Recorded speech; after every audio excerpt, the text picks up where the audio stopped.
Hello students, how are you? Welcome back to my YouTube channel. This is Gunjan Chaudhary, a chartered accountant by profession and a teacher by passion.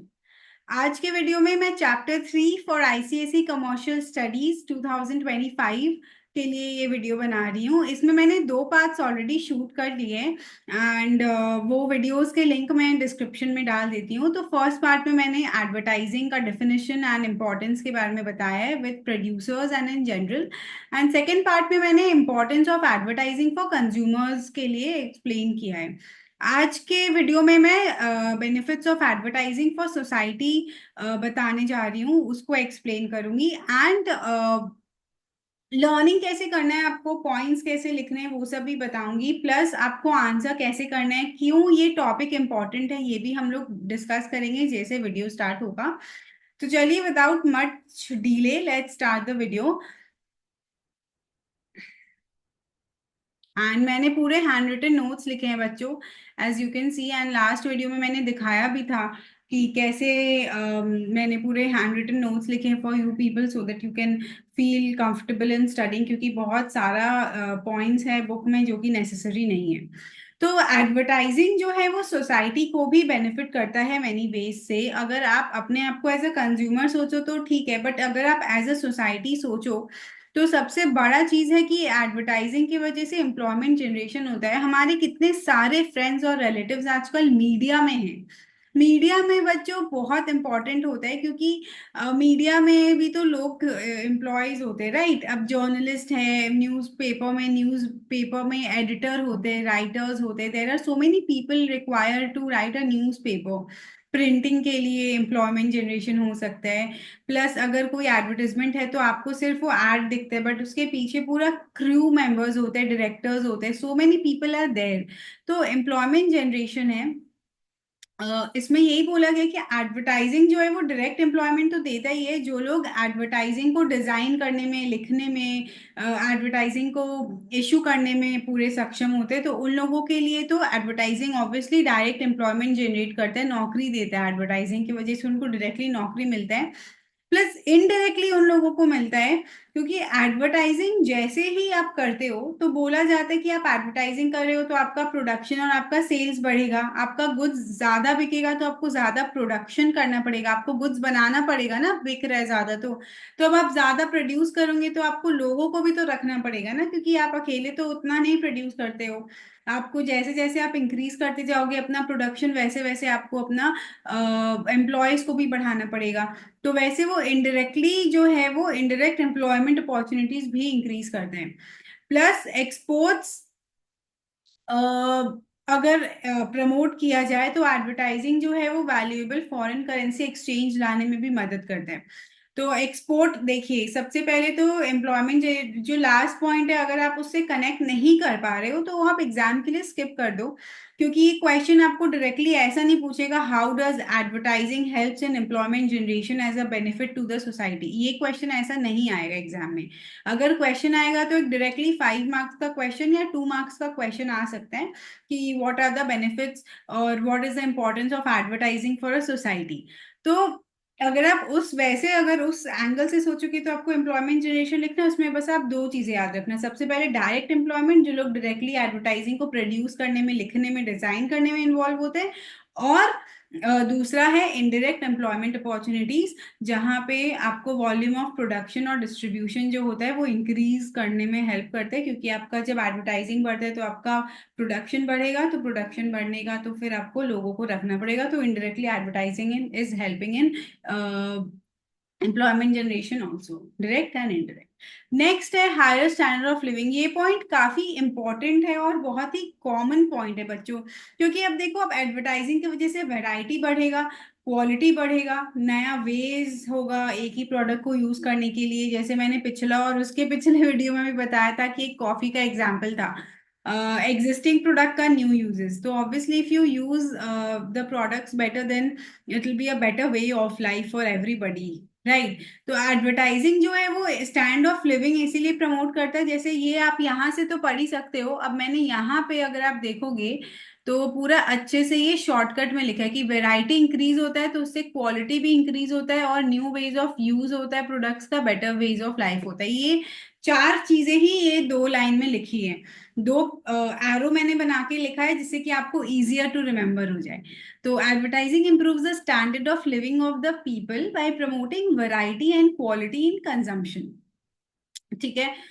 Variety और quality improve करता है और people को educate करता है कि नया नया कैसे प्रोडक्ट यूज हो सकता है। फॉर एग्जांपल की कॉफी अपने सोचते हैं कि समर्स में ही नहीं पीना है, हम लोग को विंटर्स में पीना है हॉट कॉफी।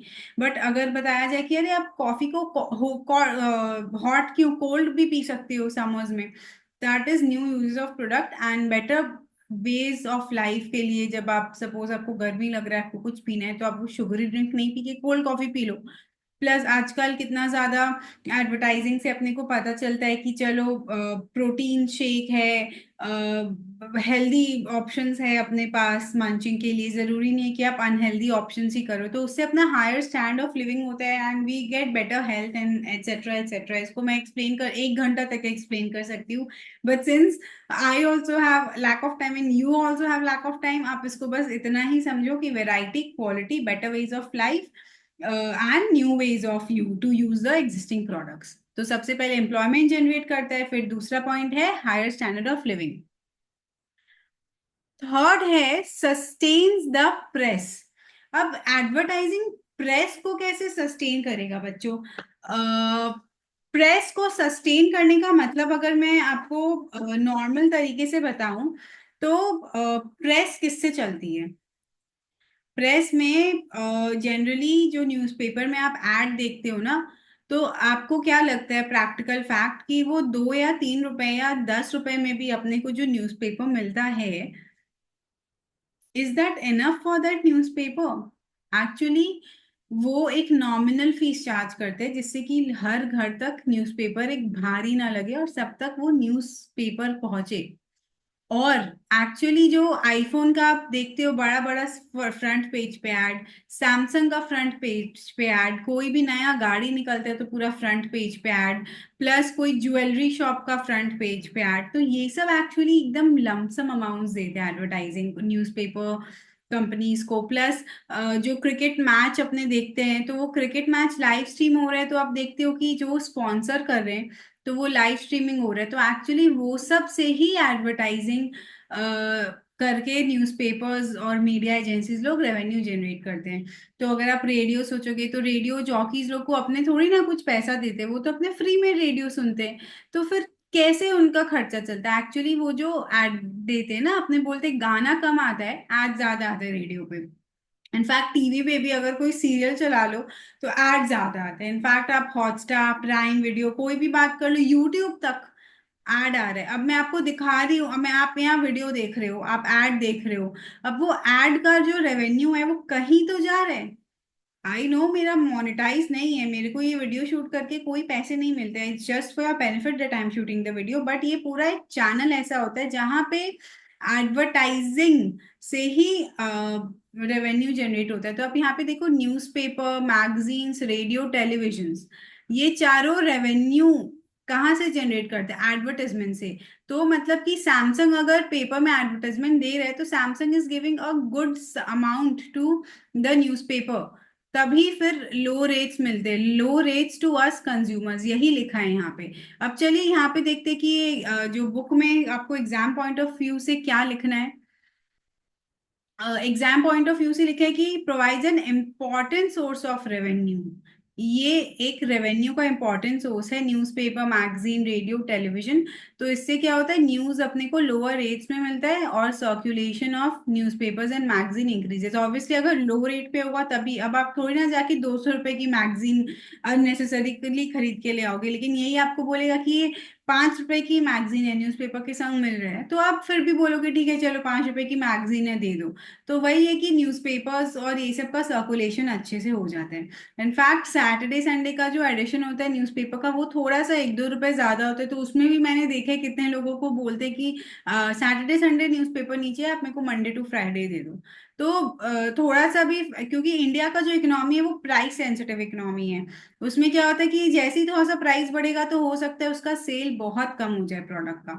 तो इसीलिए जो न्यूज़पेपर वाले हैं वो अपना न्यूज़पेपर का प्राइस को एकदम मिनिमम रखना चाहते हैं, जिससे कि लोग खरीदे प्रोडक्ट और न्यूज़पेपर्स बिके। Press is the guardian of public opinion, and by helping it to remain independent, advertising promotes liberty and democracy as well as freedom of choice. तो बोला गया कि प्रेस तो एक पब्लिक ओपिनियन का रखवाला है, और एडवर्टाइजिंग से लिबर्टी और डेमोक्रेसी प्रमोट होता है, क्योंकि अपने को पता है कि freedom of choice we have. आज के दिन में आईफोन का एडवर्टाइजमेंट आया है, आपको खरीदना है खरीदिए, नहीं खरीदने सैमसंग खरीदिए क्योंकि दूसरा पेपर में सैमसंग का ऐड आया है। और थोड़ी ना कि न्यूज़पेपर में सिर्फ एक ही बायस्ड होता है कि एक ही फोन का ऐड देते हैं या एक ही कार का ऐड देते हैं, जो उनको पैसा देते हैं वो उनका ऐड बना देते हैं।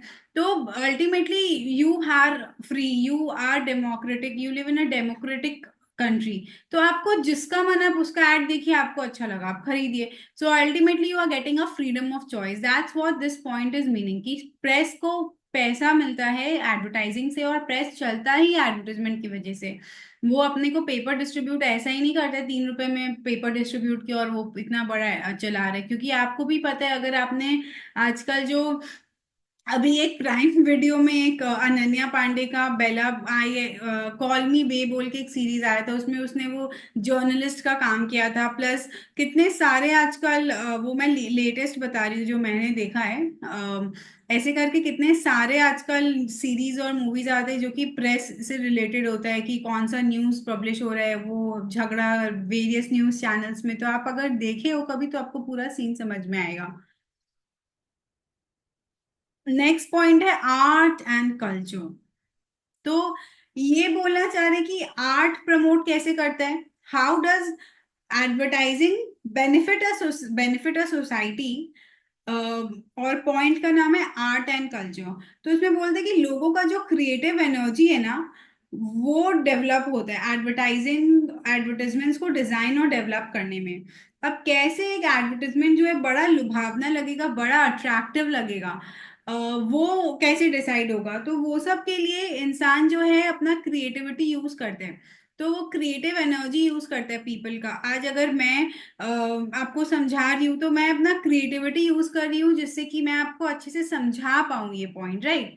तो वैसे ही एडवर्टाइजमेंट में भी क्रिएटिव एनर्जी यूज होता है कि वो कैसे एक एडवर्टाइजमेंट को ड्रॉ करे, प्रेजेंट करे, कलर्स कैसे सिलेक्ट करे जिससे कि लोग अट्रैक्ट हो एडवर्टाइजमेंट से। तो उससे क्या होता है, दे क्रिएटिव एनर्जीज को डेवलप करते हैं, क्योंकि creative energies require in designing and developing the advertisement. Second point बोला गया कि it shows how people work, how they live, it's a kind of a glimpse of life. अब अगर आप कोई एडवर्टाइजमेंट देखोगे डेयरी मिल्क में, तो वो राखी बांध रही है और वो डेयरी मिल्क का सेलिब्रेशन दे रही है अपने भाई को, राइट।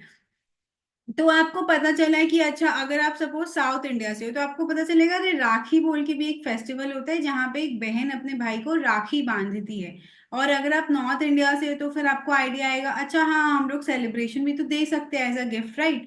तो बोला गया एक ग्लिम्स ऑफ लाइफ देता है for different varieties and different. अब जैसे दिवाली को लेके इतने सारे एडवर्टाइजमेंट्स आते हैं, दिवाली आएंगी आएगा तो फिर इतने सारे एडवर्टाइजमेंट्स आते हैं दिवाली को लेके, तो जो लोग दिवाली नहीं मनाते उनको पता चलेगा अच्छा फेस्टिवल ऑफ लाइट्स बोल के भी कुछ होता है।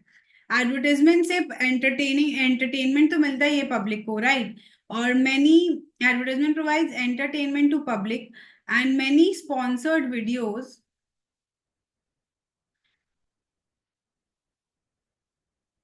Many sponsored programs on radio and TV are popular due to the entertainment and aesthetic values। अब बहुत सारे जो popular radio and TV shows है उसमें जिस लेवल का एंटरटेनमेंट होता है और जिस लेवल का सुंदरता होता है, मतलब देख के सुंदर लगता है, तो एंटरटेनमेंट होता है। अब अगर आप केबीसी अमिताभ बच्चन का ही देखो, वो आईडीएफसी बैंक को प्रमोट करते रहते हैं।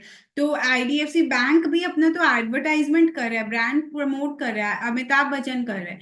तो बोल रहे कि एडवर्टाइजमेंट से एक एंटरटेनमेंट भी आता है पब्लिक को, प्लस बहुत सारे स्पॉन्सर्ड प्रोग्राम जो रेडियो पे और टीवी पे पॉपुलर है वो सब इसीलिए चल रहे हैं क्योंकि एंटरटेनमेंट उसका है और एडवर्टाइजमेंट उसको स्पॉन्सर करता है, तो वो उन लोग कंटिन्यू चलते रहते हैं। अगर कोई स्पॉन्सर नहीं करेगा तो वो शो बंद हो जाएगा, राइट। तो वही बोला गया आर्ट एंड कल्चर, जहाँ पे एडवर्टाइजिंग जो है वो क्रिएटिव एनर्जीज प्रमोट करता है, ग्लिम्स ऑफ लाइफ दिखाता है, एंटरटेनमेंट देता है, क्योंकि लोग स्पॉन्सर करते हैं। Many sponsored programs they are popular because उनका एंटरटेनमेंट होता है, और वो तभी कर पाते हैं क्योंकि उनको लोग स्पॉन्सर करते हैं, राइट। तो फर्स्ट पॉइंट तो था कि एम्प्लॉयमेंट जनरेट करता है। सेकेंड पॉइंट आप सोचो कि क्या है, higher standard of living. Third point है सस्टेन्स द प्रेस। फोर्थ है art and culture. Last point जो आपको एग्जाम पॉइंट ऑफ व्यू के लिए लर्न करना है वो है स्टिम्युलेट्स रिसर्च एंड डेवलपमेंट। तो अगर एडवर्टाइजमेंट तभी सक्सेसफुल होगा जब नया और बेटर प्रोडक्ट आएगा। अब आईफोन 15 अपना एडवर्टाइजमेंट लास्ट ईयर किया, आईफोन 16 अपना एडवर्टाइजमेंट इस साल किया, क्यों कर पा रहे? क्योंकि वो उस नया प्रोडक्ट लॉन्च कर रहे, राइट। अब वो आईफोन 13 या 12 का तो एडवर्टाइजमेंट नहीं करेगा। जब तक नया नया प्रोडक्ट नहीं लॉन्च करेगा तब तक क्या एडवर्टाइजमेंट करेगा? डेयरी मिल्क क्या एडवर्टाइजमेंट करता है? अब ज्यादा एडवर्टाइजमेंट तो नहीं कर पाता है बच्चों, राइट। बिकॉज जब वो नया लॉन्च करता है तभी तो एडवर्टाइजमेंट करता है। तो बोला गया इसीलिए हर एक प्रोड्यूसर अपना प्रोडक्ट को डिफरेंशिएट करने का कोशिश करता है फ्रॉम द कॉम्पिटिटिव प्रोडक्ट्स, और नया और बेटर प्रोडक्ट बनाएगा तभी वो एडवर्टाइजमेंट करेगा। तो बोला गया कि नया और बेटर प्रोडक्ट कैसे बनाएगा, उसके लिए रिसर्च और डेवलपमेंट तो करना पड़ेगा, नहीं तो नया प्रोडक्ट थोड़ी ना अपने आप ऐसे आ जाएगा कि ये भगवान की कृपा है नया प्रोडक्ट ले लो। उसको रिसर्च एंड डेवलपमेंट करके ही नया प्रोडक्ट बनाना पड़ेगा। जैसे मैंने रिसर्च एंड डेवलपमेंट किया, मेरे एक्सपीरियंस की वजह से, एंड फिर मेरे को समझ में आया कि बच्चों को प्रॉब्लम होता है कि मैम बुक से कितना पढूं, तो मैंने हैंड रिटन नोट्स बना दिए। तो ये प्रोडक्ट तो मेरी मेहनत का फल है, मैंने रिसर्च किया, लिखा, मेहनत किया, तब तो जाके मैं इस लेवल पे आई हूँ कि मैंने पूरा बनाया है नोट्स। तो वैसे ही एडवर्टाइजमेंट भी तभी सक्सेसफुल होता है जब प्रोडक्ट नया आता है, फिर एडवर्टाइजमेंट कर सकते हैं इंसान। Big business firms have research and development departments to develop the new products and new uses. तो यहाँ पे नया प्रोडक्ट और नया यूजेस के लिए एक डिपार्टमेंट ही डेवलप कर दिया गया है। इससे क्या होता है कि एफिशिएंसी तो बहुत ज़्यादा हाई होता है और कॉस्ट ऑफ प्रोडक्शन बहुत कम होता है, मतलब कि प्रोडक्ट आपका बहुत कम प्राइस में बन जाता है, लेकिन आपका जो एफिशिएंसी है, जो आपका प्रोडक्टिविटी है, वो बहुत हाई होता है। जैसे कि आप अगर ये वीडियो देख रहे हो, अगर आप यही पॉइंट खुद से पढ़ोगे तो आपको कम से कम 10 से 15 मिनट लगेंगे, बट अब मैं आपको समझा रही हूँ तो 5 मिनट में आपको समझ में आ गया। तो आपका प्रोडक्टिविटी, आपका एफिशिएंसी बढ़ा, राइट। और अगर अब मैं आपको बोलूंगी कि अब आप फिर से सोचो कि फर्स्ट पॉइंट क्या था, how does advertising benefits the society. How does advertising benefits the society. तो आप बोलोगे सबसे पहले तो मैम आपने एम्प्लॉयमेंट जनरेशन का पॉइंट बोला था, नेक्स्ट आपने बोला था कि स्टैंडर्ड ऑफ लिविंग बढ़ता है, फिर एडवर्टाइजमेंट की वजह से प्रेस को भी पैसे मिलते हैं, मतलब sustains the press. Fourth point ma'am मेरे को याद नहीं आ रहा है, लेकिन आपने कथक का बात तो नहीं बोला था, आर्ट एंड कल्चर, हाँ आर्ट एंड कल्चर बोला था ma'am. And fifth point stimulates research and development. तो आप ये पूरा वैसे लर्न कर सकते हो कि अगर एम्प्लॉयमेंट जनरेट हो रहा है तो फिर नया प्रोडक्ट भी चाहिएगा, आर्ट कल्चर प्रमोट हो रहा है, फिर आपका स्टैंडर्ड ऑफ लिविंग बढ़ रहा है। स्टैंडर्ड ऑफ लिविंग वाला पॉइंट तो आप हर में ही डाल सकते हो मेरे को लगता है। Incentive to progress is the last point. ये पॉइंट मैंने लिखा है कि अगर आपको ऊपर में कोई पॉइंट पसंद नहीं आया और आपको 5 पॉइंट्स तो लर्न करने ही है, तो इसीलिए मैंने ये पॉइंट लिखा है कि ये बहुत ग्रेट मोटिवेटिंग फोर्स है, because it creates a desire for better standard of living. People work hard and earn more money two by enough product so that, उन एडवर्टाइजमेंट से आते हैं। तो अब जैसे ये आदमी ये एडवर्टाइजमेंट देखा आईफोन या मैकबुक का, अब इसके मन में इच्छा हो यार मैं भी आईफोन खरीदूंगा, अब वो उसको आईफोन खरीदना है तो उसको मेहनत करके पैसे कमाने पड़ेंगे, और पैसे कमा के फिर वो आईफोन खरीदेगा। अच्छा, आप लोग ये सोच सकते हैं कि I am obsessed with iPhone, but iPhone actually मैं एग्जांपल इसीलिए लेती हूँ बिकॉज मैक्सिमम लोगों को इसके बारे में पता होता है। अगर मैं कोई और प्रोडक्ट लेती हूँ तो मेरे स्टूडेंट्स बोलते नहीं मैम ये प्रोडक्ट के बारे में नहीं पता है, तो इसलिए आईफोन, डेयरी मिल्क, कैडबरी, ये सारे प्रोडक्ट्स, लेस, कुरकुरी, ये सब प्रोडक्ट्स सबको पता होता है, इसलिए मैं ये प्रोडक्ट्स का रेफरेंस लेती हूँ फॉर योर इन्फॉर्मेशन। तो वही इंसेंटिव टू प्रोग्रेस होता है कि एडवर्टाइजमेंट सोसाइटी को बेनिफिट कैसे करता है कि वो इंसेंटिव होता है, मतलब वो आप मोटिवेट करता है कि आप आगे बढ़ो, पैसे कमाओ। क्यों? क्योंकि आप एडवर्टाइजमेंट देखते हो। अभी I don't know if you know or not, but it's an old product now. एक रोबोट आता है, क्योंकि काम वाली का बहुत समस्या रहता है। It's a problem for every house hold. अगर आप अपनी मम्मी से पूछोगे तो आपके घर पे झाड़ू पोछा कौन करता है? या तो आप खुद करते हो तो कोई काम वाली को रखोगे, राइट? तो अब काम वाली छुट्टी पे, तो अभी क्या करें हम लोग? तो एक रोबोट है, सर्कल रोबोट, उसमें झाड़ू पोछा आप उसको स्टार्ट करके छोड़ दो, अपने आप झाड़ू कर देगा, पानी भर दो, वो अपने आप पूरे घर में पोछा लगा देगा। आप वो मोबाइल से कंट्रोल करो। तो अब जब से वो रोबोट देखा है, वो 60,000 के अराउंड आता है अमेजोन पे। तो अब कोई इंसान अगर देखा है, अरे 60,000 पे, लेकिन मेरी माँ को बहुत बुढ़ापे में मदद, बहुत कमर में दर्द होता है, मैं क्या करूँ? काम वाली तो आती नहीं है आधे से ज्यादा दिन, और इस एरिया में काम वाली भी नहीं मिलती है मैम, क्या करा जाए? तो वो एडवर्टाइजमेंट जब से देखा है वो बंदा, वो क्या कर रहा है, वो पैसे जोड़ रहा है, काम कर रहा है एक्स्ट्रा, ताकि वो रोबोट खरीद सके जो झाड़ू पोछा लगा पाए और उसकी मम्मी को आराम हो। तो आप सोचो, एडवर्टाइजमेंट की वजह से लोगों को प्रोग्रेस करने का मौका मिलता है कि नहीं, अब मैं पैसे कमा के वो प्रोडक्ट खरीदूंगा। सो इट्स सोसाइटी के लिए कि वो उसका स्टैंडर्ड ऑफ लिविंग तो बढ़ ही रहा है, प्लस प्रोग्रेस के इंसेंटिव टू प्रोग्रेस भी हो रहा है। So that's what about the societies benefits of advertising. अब अगर एक बार आप फिर मेरे संग रिवाइज कर लो, तो सबसे पहला पॉइंट है अपना, सोचो सोचो सोचो सोचो, 1 2 3 4 5 6, 6 पॉइंट्स। अब मैं फिर से काउंट कर रही हूँ, आप बोलो 1 2 3 4 5 6। मतलब अब आप, आई होप आपको याद हो गया कौन कौन से पॉइंट्स हैं। तो फर्स्ट पॉइंट आप बोलो क्या था? Correct, it was employment generation. Next point was correct, higher standard of living. Third was correct, it sustains the press. Fourth is art and culture. Fifth is, um, I forgot myself. Fifth was let's something, वो point था जिससे कि, एक तो point number 6 incentive to progress है। Point number 5 was something like, जिससे let you, ऐसे मतलब आपको दिमाग अपना चलाना पड़ेगा, and then you have to think. बच्चों ऐसे अगर आप सोचोगे कि नहीं, आप थोड़ा 2 मिनट सोचो, मैं भी भूल गई, but let me just think, क्या पॉइंट था वो? Research and development, stimulates research and development. Okay, तो ऐसे ही मैं आपको समझा रही हूँ कि आप कोई टॉपिक पढ़ते हो, उसके बाद आप उसका पॉइंट्स को खुद याद करने का कोशिश करो। आप खाली पढ़ते मत जाओ, आप उस पॉइंट को अपने दिमाग में सोचो कि क्या क्या पॉइंट्स थे, एंड वो पॉइंट्स को एक बार लिखो सोच सोच के, तो उससे आपका लर्निंग बहुत स्ट्रांग होगा। ऐसा आप अगर एक टॉपिक का 3 बार कर लिए, तो वो टॉपिक आपके दिमाग में फिट हो जाएगा, एंड उसी से आप एग्जाम में फटाफट लिख पाओगे। अगर आप सोचोगे नहीं, तो फिर आपको एग्जाम में ज्यादा सोचना पड़ेगा। फिर आप एग्जाम में ज्यादा सोचोगे तो आपका पेपर कंप्लीट नहीं होगा।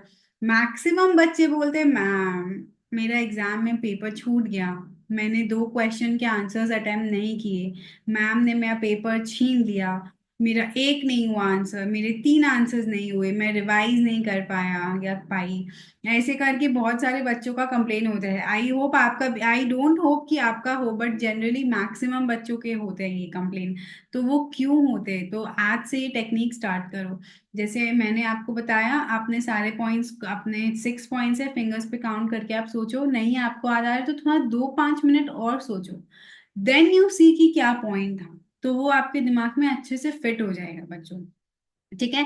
That's all for today's class, for today's video, and see you in the next video with the demerits of advertising.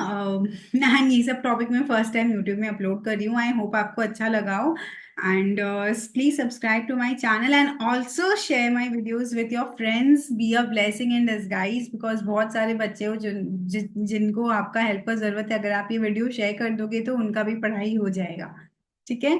चलिए, see signing off, C A Gunjan ma'am, thank you.